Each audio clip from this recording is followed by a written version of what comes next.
সরকার, রাজ্যে বিজেপি সরকার হয়, তাহলে ডবল ইঞ্জিন সরকার চলবে। আপনারা কিষাণ সম্মান নিধির টাকা পাবেন, হিন্দু হোক, মুসলিম হোক, খ্রিস্টান হোক, সকলে পাবেন। যদি আয়ুষ্মান ভারত যোজনা চালু হয়, তার সুযোগ সুবিধাও আপনারা পাবেন। যদি বিশ্বকর্মা যোজনা চালু হয়, তার সুযোগ সুবিধাও আপনারা পাবেন।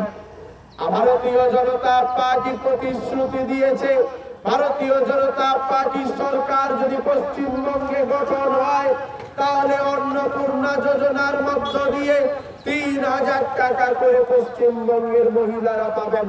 তাহলে আজকের আপনারা পাচ্ছেন ১৫০০ টাকা, ভারতীয় জনতা পার্টি সরকার হলে পাবেন ৩,০০০ টাকা। সেখানে হিন্দু মুসলিম বিভেদ করে হবে না, হিন্দু মহিলারা যেমন পাবেন, মুসলিম মহিলারাও তেমন পাবেন। ভোটের আগে মমতা ব্যানার্জি নাটক করে বেকারদেরকে চাকরির লাইনে না দাঁড় করিয়ে বেকারদের লাইনে দাঁড় করিয়েছেন। বেকার ভাতা দেওয়ার ঘোষণা করেছেন, ভোট নেওয়ার স্বার্থে ১৫০০ টাকা করে দিলেন। আমি বলবো, ভারতীয় জনতা পার্টি সরকার যদি আসে, যতদিন না পর্যন্ত বেকার ভাইয়েরা চাকরি পাবে, ততদিন পর্যন্ত ৩,০০০ টাকা করে পাবেন। তাই বলবো, এবারে এই তৃণমূল সরকারকে গঙ্গায় বিসর্জন দিয়ে ভারতীয় জনতা পার্টি সরকার নিয়ে আসুন, সুযোগ সুবিধা সমস্ত কিছু আপনারা পাবেন। আরো বলে রাখি, এই সরকার বেকারদেরকে নিয়ে ছেলে খেলা করেছে।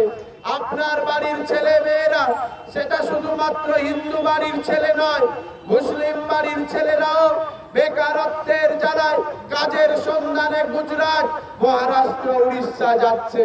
এই সরকার ডবল চাকরি দেওয়ার নাম করে একটিও চাকরি দিতে পারেনি। শুধুমাত্র মুসলিম ভাইদেরকে গুন্ডামি করে ভোটাধিকার কেড়ে নেওয়ার কাজে লাগায়, গুন্ডা বদমাইশ বানানোর চক্রান্ত করেছে এই মমতা ব্যানার্জি। মুসলিম ভাইদেরকে দুধের গাই বলে অপমান করেছে। তাই এই মমতা ব্যানার্জি সরকারকে বিসর্জন দিতে হবে। আপনাদেরকে জানিয়ে রাখি, এই সরকার একমাত্র সরকার মেধা বিক্রি করে গাধাকে চাকরি দিয়েছে। তাই যে সরকার মেধা বিক্রি করেছে, গাধাকে চাকরি দিয়েছে, সেই সরকারের বিসর্জন আপনাদেরকে দায়িত্ব নিয়ে করতে হবে। আজকে ২৬ সালে দাঁড়িয়ে আমরা দেখছি, মুসলিম এলাকায় মুসলিম ভাইদের মধ্যে জাগরণ তৈরি হয়েছে। তারাও আজকের ভারতীয় জনতা পার্টির সঙ্গে যুক্ত হয়ে ভারতীয় জনতা পার্টি সরকারকে সমর্থন করার জন্য অঙ্গীকারবদ্ধ হয়েছে। আপনাদেরকে বলি, এই একমাত্র সরকার পশ্চিমবঙ্গের মানুষকে হিন্দু মুসলিমের খেলায় নামিয়ে দিয়েছে।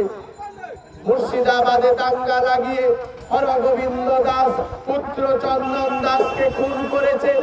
SIR এর নামে মানুষকে ভুল বুঝিয়ে হিন্দুদের বিরুদ্ধে লাগিয়ে দেওয়া হচ্ছে মুসলিম ভাইদের। তাই এই দাঙ্গাকারী সরকারকে পশ্চিমবঙ্গ থেকে তাড়াতে হবে। আগামী 23শে এপ্রিল যদি আপনারা আপনাদের প্রিয় মানুষ, জননেতা, সনাতনের সেবক শ্রী শুভেন্দু অধিকারী মহাশয়কে বিপুল ভোটে জয়যুক্ত করেন, আগামী দিনে নন্দীগ্রাম থেকে জয়ী হয়ে নবান্নে মুখ্যমন্ত্রীর চেয়ারে বসবে। তাই আপনাদেরকে বলবো, নন্দীগ্রামের মানুষের হয়ে, আমরা নন্দীগ্রামের মানুষ, আমাদের কাছে গর্বের বিষয়, নন্দীগ্রাম থেকে আগামী দিনে মুখ্যমন্ত্রী হবে। আর মুখ্যমন্ত্রী হলে আপনারা জানেন, 21-এর নির্বাচনে আপনারা জয়ী করেছিলেন বিরোধী দলনেতা হয়ে ভারতবর্ষের যশস্বী প্রধানমন্ত্রী নরেন্দ্র মোদীজির সঙ্গে কথা বলে সোনাচূড়ার জেলি নামে যা ছোট জাহাজ তৈরি রিপেয়ারিং এর 2000 কোটি টাকা বরাদ্দ হয়েছে। ওখানে যারা চাকরি করবে, হিন্দু ভাইয়েরা যেমন চাকরি করবে, মুসলিম ভাইয়েরাও তেমনি চাকরি করবে। তাই বলবো, ভারতীয় জনতা পার্টি সর্বধর্ম সমন্বয়ের কথা বলে, আগামী 23 এপ্রিল সকাল সকাল উঠে শুদ্ধ মনে 1 নম্বর বোতাম শুভেন্দু অধিকারী, পাশে পদ্ম ফুলের চিহ্ন অধিকারী শুভেন্দুকে বোতাম চেপে জয়যুক্ত করবেন। এই কারণে এই সরকার আমাদের বোন আপনার মেয়ে অভয়া তিলোত্তমার বিচার দিতে পারেনি।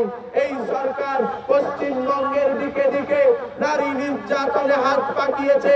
মহিলাদের নারী নির্যাতনের পর 5,000 টাকা 10,000 টাকা রেট নির্ণয় করেছে মমতা বন্দ্যোপাধ্যায়। তাই আপনাদের কাছে বিনম্র আবেদন রাখবো, আগামী 23 এপ্রিল এক মনে শুদ্ধ হস্তে আপনারা ভোট কেন্দ্রে যাবেন। ইভিএম এর সামনে দাঁড়িয়ে 1 নম্বর বোতাম অধিকারী শুভেন্দু, পদ্ম ফুল চিহ্ন, পাশে অধিকারী শুভেন্দু অর্থাৎ শুভেন্দু অধিকারীর ছবি বোতাম চেপে যারা বেকারদের চাকরি দিতে পারেনি, যারা অভয়ার বিচার দিতে পারেনি, যারা সারদা রোজভ্যালির টাকা ফেরত দিতে পারেনি, যারা চাল চুরি থেকে বালি চুরি থেকে কয়লা চুরি করেছে, এই রাজ্যের মানুষকে শ্মশানে পরিণত করে দিয়েছে, এই সরকারকে আপনারা বিসর্জন দেবেন। আগামী 4 মে ভারতীয় জনতা পার্টির সরকার আসছে। তাই যারা গুন্ডামি করছেন, বদমাইশি করছেন, তাদেরকে বলবো সাবধান হয়ে যান।